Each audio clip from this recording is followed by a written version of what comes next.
Mempesona, pada sore hari ini. Ya, Bung Alvin Lim dari LQY Law Firm. Nah, dipersilakan untuk berbicara. Pasti Baik, makasih vokal. ya. Oke, makasih teman-teman. Kalau saya boleh jujur ya, sebenarnya saya dimanapun di Indonesia maupun kemarin di Singapura, dibilang hooknya kan saya kabur ke Singapura kan. Jadi saya udah menerima banyak ancaman, termasuk kemarin ketika di Singapura pun juga saya diancam mau dibunuh. Ya. Dan kemarin saya baru terima surat panggilan lagi, dilaporin lagi ke kepolisian ITE. Jadi inilah yang dilakukan oleh oknum-oknum ya, saya bilang yang ingin membungkam. Kalau kita lihat Diolipa dan siapa namanya tuh, Diolipa dan Kamarudin juga dilaporin polisi kan. Tujuan mereka tidak lain tidak lebih adalah untuk pembungkaman supaya orang takut untuk bicara di sini ya. Tapi kalau mereka lakukan itu kepada saya justru salah. Ya, justru itu membuktikan bahwa saya sudah berjalan di jalan yang tepat di sini teman-teman. Nah anehnya kalau sebelumnya yang laporin saya ada polisi AKBP Pujiarto, yang dimana kalau teman-teman tahu AKBP Pujiarto itu adalah salah satu anggota Satgasus, anak buahnya Ferdi Sambo. Ya, jadi kasus yang saya tangani ini sebenarnya kasus menyangkut jutaan masyarakat, yaitu investasi bodong. Investasi bodong ini di Indonesia mandek, tidak benar-benar ditangani. Kenapa?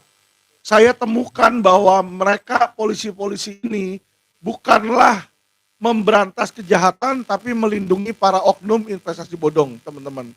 Ya, ini yang saya lihat. Jadi contoh kayak Hendy Surya waktu itu, 2 tahun dijadikan tersangka tidak pernah ditahan. Kenapa orang dijadikan tersangka tidak pernah ditahan? Ini pertanyaan. Ternyata jadikan ATM berjalannya mereka. Ketika saya push akhirnya ditahanlah itu Hendy Surya, ditahan. Nah, hal-hal yang sama sekarang banyak perusahaan-perusahaan investasi bodong yang tidak ditahan tapi sudah ditetapkan menjadi tersangka. Contohnya Kresna Life, Kresna Sekuritas. Ya, jadi Kresna ini untung dia tuh kemarin dari Tokopedia itu dia yang punya. Tapi dia jebolin dana masyarakat dan sudah dilaporin polisi dan sudah jadi tersangka. Tapi tidak pernah ditahan oleh kepolisian. Dan ini terlibat sampai waktu itu di mana ketika Kapolri masih kabar eskrim, Listio Sigit di sini ya. Jadi saya melihat di sini teman-teman, nah yang aneh kenapa panggilan polisi yang saya terima kemarin, adanya laporan polisi terhadap ITE terhadap saya, untuk supaya saya calm down, yang saya bingung, pelapornya adalah Henry Surya yang ada di dalam tahanan. Bagaimana seseorang dalam tahanan bisa lapor polisi keluyuran dan bisa punya handphone? Ini loh yang sangat aneh di sini ya. Jadi saya melihat, sorry ya teman-teman ya, saya sebagai lawyer, saya berinteraksi setiap hari dengan polisi. Kita selalu diajarin hukum adalah panglima, tapi kenyataannya uang adalah panglima. Jadi saat ini institusi kepolisian itu sedang dikencingin oleh penjahat-penjahat. Jadi kalau mereka berpikir kita lah yang jelek-jelekin mereka, tidak sebenarnya. Penjahat ini sedang menunjukkan bagaimana dengan pengaruh uang mereka bisa memperbudak kepolisian Republik Indonesia. Itu yang sebenarnya ditunjukin.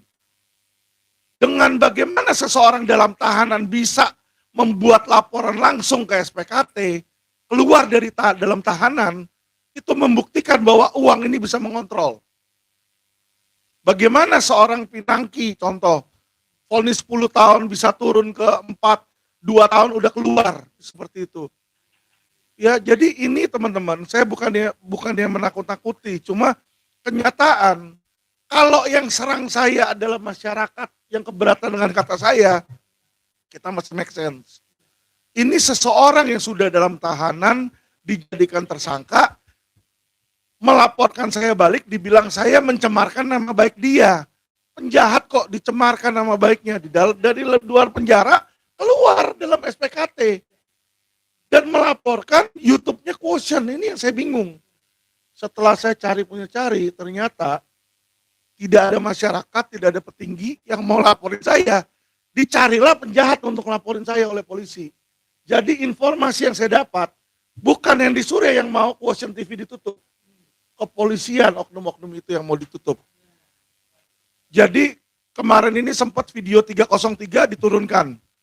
Saya punya satu narasumber, yang dimana narasumber tersebut sudah berbicara tentang 303. Kebetulan narasumber inilah pengepulnya, dia ngasih duit langsung. Makanya saya naikin video kiri kanan, nggak ditangkap. Kenapa? Buktinya ada, fotonya ada. Di mana penjahat ditangkap, bandar judi ditangkap, pelaku-pelakunya ditangkap, besok 3 hari 4 hari kemudian satu orang bayar 100 sampai 150 juta dilepas. Di situ. Ini dijadiin mesin uang oleh pihak kepolisian. Ya. Nah, setelah ini dilepas, setelah narasumber saya mereka tahu, dipanggil oleh Kadif Propam beberapa hari yang lalu. Nah, Kadif Propam yang baru, Sahnan, minta nama-nama yang sedang ongoing. Jadi kalau teman-teman berpikir bahwa mafia-mafia kejahatan bandar judi itu stop, tidak. Diberikanlah oleh orang saya ini sebuah nama yang akan terjadi suap 100 juta tersebut. Jadi kalau teman-teman lihat yang di penjaringan, itu informasi dari narasumber saya. Diberikan ke Kadif Propam, ditangkap. Habis ditangkap, dibawa ke Kanit sama Kapolsek, nggak berapa lama, si Fadil Imran bilang kan, dari Polda kan, oh nggak ada kesalahan. Jadi masih berusaha ditutupi. Jadi teman-teman, grup Ferdi Sambo ini belum selesai. Karena ditunjuk yang M. Fajar itu, AKP M. Fajar itu juga salah satu kaki tangan yang masih menerima. Merusak negara, teman-teman. Jadi kalau kita bilang stop rekayasa di sini dan berpikir dengan berakhirnya Ferdi Sambo dan berakhirnya Satgasus ini selesai, tidak. Sorry, akan ada regenerasi kalau saya lihat. Kenapa? Karena praktek yang sama masih ada terus. Dan Kapolri saya sudah WA terus-terusan, saya udah bilang, Pak, kita nggak usah, saya minta untuk Bapak tuh tegas. Bapak laki-laki, jenderal, kenapa mesti takut? Saya bilang, lo bener. Saya sampai bikin video, saya bikin pernyataan, ya kan, oknum Jenderal Banci. Marah kan AKP Pujiarto, saya dilaporin ke polisi. Jadi dibilang, Banci bagi saya ini bukan jenis kelamin. Tapi seseorang nggak perlu jenderal, kalau dia berani menegakkan keadilan, masa takut sama anak buahnya? Jadi gini loh, kita bodoh-bodohan aja, sorry. Saya bukan memprovokasi ya. Saya nanganin langsung, saya punya bukti langsung, saya punya pengalaman langsung. Investasi bodong di Polda Metro Jaya tidak ada satu pun yang berjalan. Itu aja seharusnya sudah menjadi raport untuk supaya Fadil Imran dicopot. Bagaimana dia bisa mengetahui, dia mengetahui loh terjadi itu.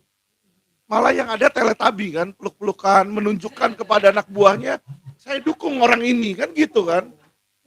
Sehingga penyidiknya juga semua jadi takut. Di sini penyidik juga mau menangani kasus Brigadir Joshua, dia pasti akan takut, dia pikir, gila Jenderal Bintang 2, bosnya bos saya, sudah memblessing ini orang, nggak akan berani Pak. Nggak akan berani, saya kasih satu contoh. Saya kemarin itu waktu Indosuria nggak jalan, ada aset 200 miliar yang hilang. Saya laporin seorang Jenderal Bintang 1 dan Bintang 2 ke Propam. Itu aja susahnya setengah mati. Laporin ke etik loh, masih Propamnya.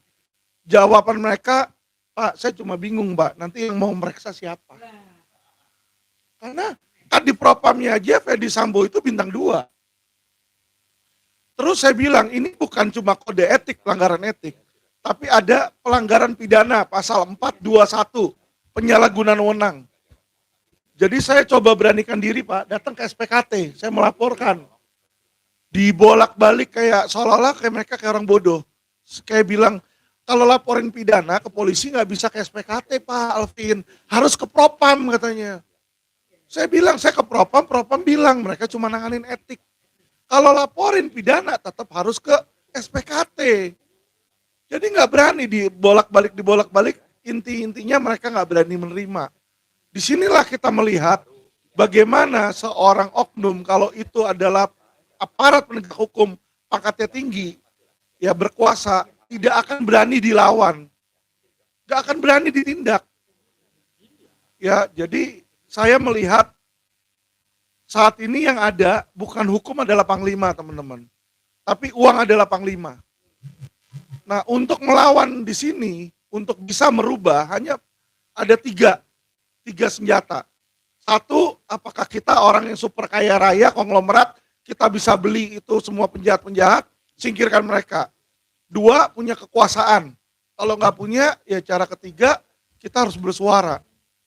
Di situ media di situ sangat penting, people power ini sangat penting. Ya, dan ini yang mereka sangat takut. Saya infokan ke teman-teman, ya kan mereka berusaha menyensor media, baik media Babe maupun media-media lain.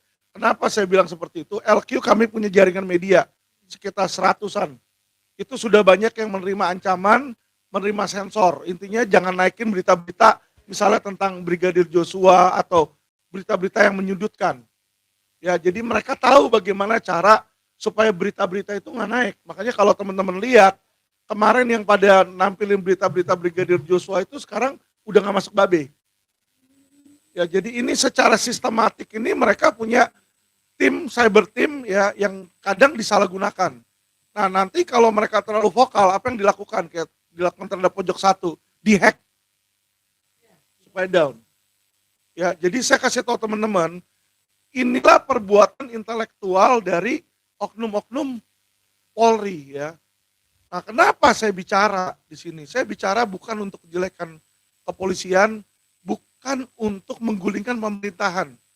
Justru kita harus kasih tahu mereka supaya mereka bisa benahi di sini. Tapi saya masih meragukan kemampuan kejantanan dari Pak Listio Sigit. Karena beliau tahu, gembong-gembongnya tahu. Kenapa nggak berani copot aja, kan dia selalu ngomong, saya potong kepalanya. Lah dia udah tahu nih, Fadil kagak berprestasi, yang ada cuma apa? Pencitraan. Kenapa nggak dicopot? Gantilah dengan jenderal yang baik. Jenderal yang lebih baik banyak kok yang mampu. Kan di situ. Kita bilang nggak semuanya polisi itu buruk loh. Tetapi oknum inilah yang menguasai, Bu. Ya, jadi bicara tentang stop rekayasa dalam kasus kriminal Brigadir J, ya kan? Kita hanya bisa menang apabila masyarakat bersatu, itu aja. Kenapa? Saya kasih tahu teman-teman, penyidikan ini sekarang ini cuma bahan bakunya. Dia bikin bahan olahannya, dia mau coba diarahkan. Contoh diarahkan misalnya dari 340 berencana jadi 338 pembunuhan seketika sehingga ancaman bisa turun di situ ya. Tapi nanti makanya kenapa dimasukin pasal ganda 340 atau 338. Seharusnya kalau memang sudah pasti 340 aja dimasukin satu. Jangan ada 338-nya. Ya, jadi dari awal nih sudah dibikin penetapan pasal aja kabur, ya. Kalau penetapan pasal aja kabur berarti apa? Penyidik aja nggak yakin apakah ini pembunuhan berencana atau bukan berencana. Nah, ini dijadikan celah, itu satu. Nanti ketika naik ke penuntutan, ya, karena saya udah sering terjadi, itu ada yang namanya pesanan nanti. Jadi polisi intinya coba lihat ya, kayak contoh Jessica. Jessica tuh sebenarnya last minute itu baru P21 karena ada kong kali kong antara dir sama kejaksaan. Tadinya udah mau ditolak, karena apa? Nggak cukup syarat formilnya. Di situ. Disinilah kadang, ya kamu bantu saya sekarang, nanti besok saya bantu. Di rekaman saya tentang kejaksaan, tentang dengan Jampidum, saya bicara dengan Jampidum bintang 3, bintang 2, bintang 1. Di situ kita udah tahu bahwa yang Hendy Surya kemarin udah mau lepas. Kenapa kok dia nggak mau kerja sama polisi untuk jalanin? Karena sudah menerima sejumlah suap. Ya, jadi saya kasih tahu teman-teman, kejaksaan pun banyak oknum. Jadi waspada tuh jangan cuma di kepolisian. Sekarang baru bahan bakunya. Percuma kalau kita masukin pasal 338 kalau nanti tuntutannya sorry ya, kayak tuntutan yang terhadap syahadah cuma 6 tahun. Saya dibilang kemarin merugikan 6 juta, divonis 4 tahun 6 bulan, dituntut 6 tahun. Kerugian 6 juta perak. Apakah nyawa syahadah itu cuma 6 juta perak, kok tuntutannya sama kayak saya? Nanti jangan sampai Brigadir J ini, si Ferdi Sambo cuma dituntut tahunan, 5 tahun, 6 tahun. Percuma. 6 tahun dituntut, vonis 4, masuk 2 tahun keluar. Dan lagi yang paling menyedihkan, pertanyaan saya adalah, apakah orangnya benar dalam tahanan, Pak? Nah itu dia. Karena kenapa?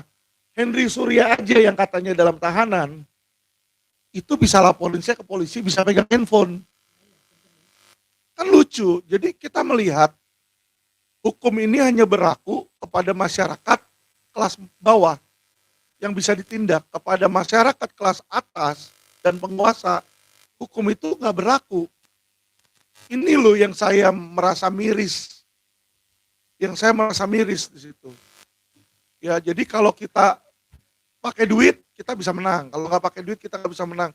Ya kalau kayak gitu nggak perlu kita kuliah hukum, nggak perlu kita diskusi hukum. Nggak ada gunanya hukum ini. Lah iya dong, saya sekolah kuliah hukum S1, S2, nanti ada yang doktor, ada yang profesor, nggak jalan. Kebanyakan di pengadilan kan kalah. Kenapa? Disogok sama duit, lawan kagak perlu. Lawan banyak Pak, banyak Bu, yang dimana ijazah sarjana hukumnya aja nembak, beli. Saya laporin nggak terdaftar dikti. Ya, jadi lawyer itu bayar 25 juta langsung sumpah. Tapi setiap kali sidang menang nyogok. Ya, jadi mau jadi apa negara Indonesia ini saya melihat. Mau jadi apa negara ini? Kita mau cari keadilan, cuma kita bisa temu tuh di kota tuh, nah ada namanya jalan keadilan. Tapi kalau ke pengadilan, jangan harap dapat keadilan. Jangan harap. Situ. Ini loh kita sangat sedih ya. Saya melihat jangan sampai kita sia-siakan momentum dari Brigadir Joshua. Saya nggak kenal sama Brigadir Joshua. Ya, tapi saya kenal sama Fedy Sambo. Jadi awalnya beliau itu saya komplain ke Kapolri, Kapolri suruh saya hubungin Fedy Sambo nelpon, kita ketemuan. Dan sejak saat ketemuan itu hampir tiap minggu saya selalu WA nama beliau untuk setiap kasus-kasus. Tapi ternyata ya kan tujuannya adalah membungkam doang, bukan menyelesaikan.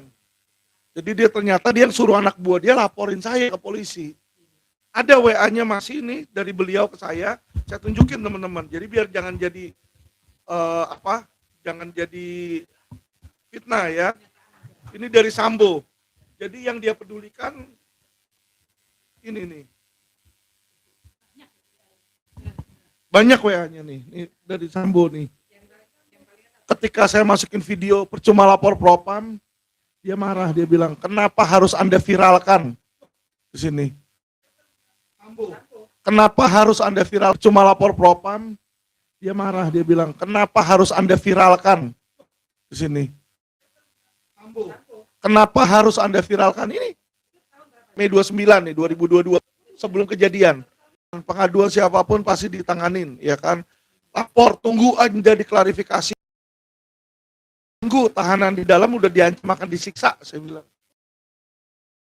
Dalam digebukin, diperes. Lapor propam bukannya beres, malah lebih digebukin lagi. Kan kita ngelihat ini apaan, suruh tunggu. Besok orangnya digantung mati, gimana gak ada bukti kan? Ini loh, kan di propam. Gimana saya nggak teriak hati saya kan? Jadi gini teman-teman, kalau orang-orang lain nggak berani bicara, kenapa saya berani bicara? Saya punya bukti ini. Saya punya bukti otentik. Ya enggak lah, kan di handphone di sini kan. Ini kan ada chat dari awal pertama kali, dia cari saya ini kan. Sudah ada ya situ. Atasan mereka Karowasidi, kabar eskrim. Jadi setiap kali ada apa-apa dia bilang begitu, selalu. Makanya laporkan, tunggu ada diklarifikasi, semua suruh nunggu. Tapi kagak ada yang beres, dibilang di sini kan. Aduh. Jadi di sini teman-teman saya melihat bahwa kerusakan ini sudah sistematik, bukan oknum 1-2 orang. Jadi untuk membersihkan ini, saya rasa Kapolri sekalipun kesulitan. Kenapa? Karena 1-2 orang ini udah banyak dan ada faksi-faksinya di situ. Jadi ini menjadi PR bagi pemerintah. Ya, yang lucunya lagi wakil rakyat, saya WA ke Ahmad Saroni, saya bilang, malah Ahmad Saroni bilang, Komisi 3, malah dia bilang tolong masyarakat jangan bahas terus lah masalah Brigadir J. Lah, kalau nggak bahas terus siapa? Kamu aja nggak pernah bersuara, saya gituin. Harusnya kan wakil rakyat yang suara dulu. Jadi kalau kita bicara setoran Sambo, setiap wakil DPR tersebut, Bu, saya tahu ada beberapa nama-namanya. Ya, bukan mungkin menerima setoran Sambo, tapi mereka punya bisnis yang dilindungi interestnya. Jadi ada backup penjudi, ada backup, rumah prostitusi, ada yang punya backup ilegal tambang, ilegal mining. Nah, sehingga DPR pun terbelenggu. Sorry ya, ini permasalahan pelik yang masyarakat wajib ketahui. Di situ. Jadi DPR sekalipun itu punya kepentingan. Ada yang punya majalah, yang penting lu kasih duit ke majalah gua. Di situ. Mau dibantuin kasus, oke 500 juta, setor ke majalah. Ya, ada yang punya mining. Di situ. Judi yang terbesar itu ada backupnya. Beberapa orang di Komisi 3. Ya, jadi saya ketika di Singapura pun dan di Jakarta ini udah beberapa orang bilang minta untuk supaya video saya yang viral itu di-cut, kalau enggak saya dihajar. Ternyata ya bener nih, datang lagi LP demi LP. Jadi mereka tujuannya agar saya masuk penjara, dan hal inilah yang akan dilakukan oleh oknum terhadap setiap orang yang vokal. Ya baik Kamarudin, dia lupa, mungkin nanti praktisi-praktisi, akademisi, ini yang menjadi resiko kita apabila kita mau berubah. Jadi perjuangan sekarang ini kita bukan melawan penjajah asing, Pak. Kita melawan oknum, Pak. Tinggal berani atau tidak. Ya, jadi saya walaupun bukan muslim, ya kan, saya melihat apa yang dilakukan terhadap umat muslim, saya sedih jujur. Karena apa? Menunjukkan bahwa itu kebiadaban, ketidak adanya hukum. Buat apa di situ kan? Indonesia negara hukum, tapi setiap hari kita lihat pelanggaran hukum, Pak. Setiap hari. Dan lucunya setelah kita tunjukin, kayak contoh yang di penjaringan, berapa hari dilepas. Habis saya teriak-teriak lagi, baru ditangkap lagi. Di Sukabumi. Kan nggak bisa kayak begitu. Ya kan? Dan ini bukan cuma jenderal-jenderal loh. Dari bawah loh, dari bawah sampai atas loh. Ya, jadi saya pertama kali waktu itu bikin laporan polisi jadi lawyer nggak tahu, masuk ke SPKT bayar 1,5 juta untuk bikin LP. Mau masuk ke unit mana yang kita tentukan bayar 5 juta ke BINOPS. Dari BINOPS masuk ke penyidik, mau penyidik jalanin minta 15 juta untuk tim. Nanti belum berapa lama, seminggu untuk dapat surat tugas, satgas atau SP lidik, Kanit minta lagi 10 juta. Nanti naik lagi Pak, mau gelar Pak. Gelar nanti ada sekitar ya 3, 4, 5 kompol Pak. Satu orang berapa 3 juta kali 5, 15 keluar lagi. Jadi satu kasus untuk naik waktu itu jadi tersangka, saya hitung-hitung 450 juta.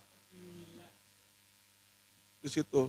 Tapi kalau memang benar-benar jalan, masih mending Pak. Ada yang udah minta dikasih, bukan mandek. Dia ambil dari sono, putar balik. Serang korban. Disinilah luar biasanya teman-teman. Sorry ya, saya punya anjing, saya kasih makan aja, nggak pernah gigit saya. Ini oknum polisi, udah minta duit, kita kasih duit, besoknya kita bisa ditusuk mati. Itu yang mengerikan.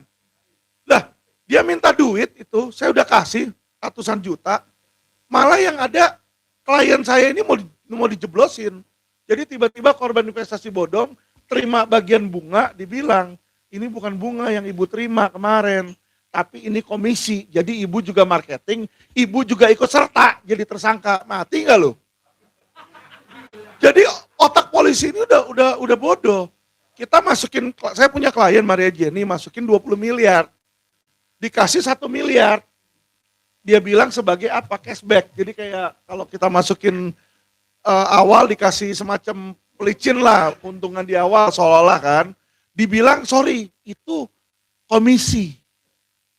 Jadi kamu bawa, bukan cuma kamu doang, mama kamu ikut, kakak kamu ikut, kamu narik mereka berdua nih, ya kan? Kamu dapat dapat uang juga dari situ. Jadi kamu dapat komisi, kamu juga ikut serta sebagai penjahat.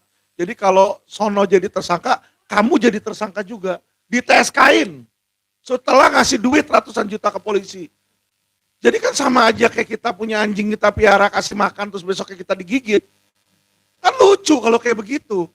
Pertanyaan saya ini, kalau kasar ngomong bejat, penjahat sekalipun tuh punya prinsip loh.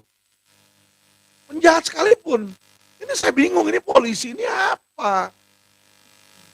Dan ini kenyataan Pak. Saya sebut nama kliennya Maria Jenny. Mau dijadikan tersangka sama Vismondev, kan lucu.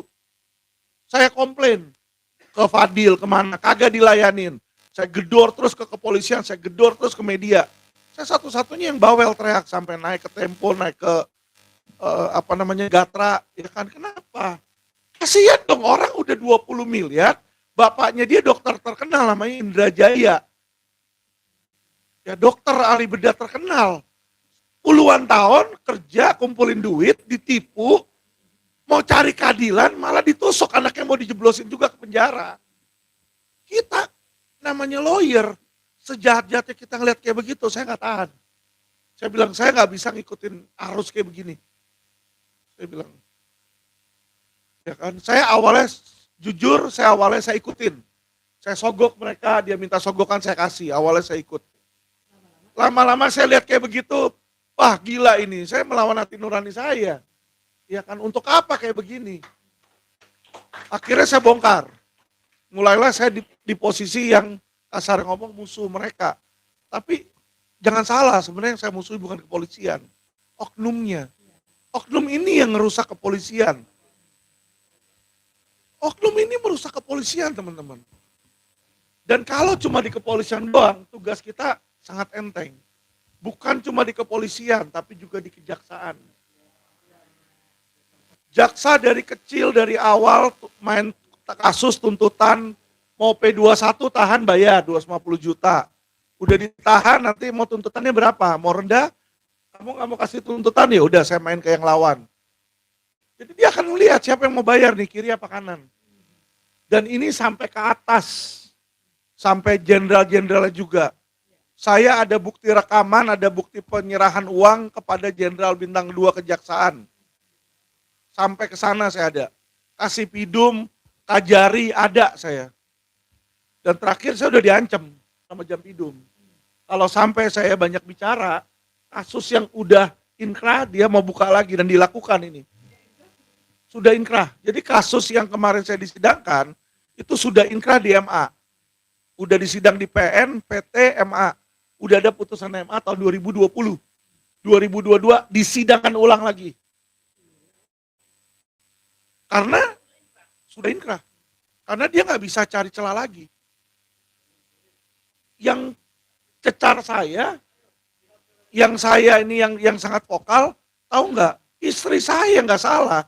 Dipanggil sebagai saksi, tiba-tiba dicekal. Nah itu dia. Kapolres Jakarta Selatan yang kemarin masalah juga Budi Erdi. Nah ini gembong-gembongnya sama teman-teman. Ya. Dan ingat loh, Ferdi Sambo itu punya budi terhadap kejaksaan dalam kasus kebakaran Kejagung. Dia dirtipidumnya, ingat. Jadi feeling saya tuntutan akan sangat ringan. Dan nanti mungkin diatur juga rutannya, dia nggak akan di rutan bareng-bareng orang. Disimpan sendiri di mana. Nah hal yang seperti ini yang sebenarnya apa gunanya Pak? Ditahan kalau dia bisa keluar masuk. Maksudnya bukan dalam tahanan gitu loh. Iya kan, rusak dong sama aja orang kayak nggak ditahan. Iya.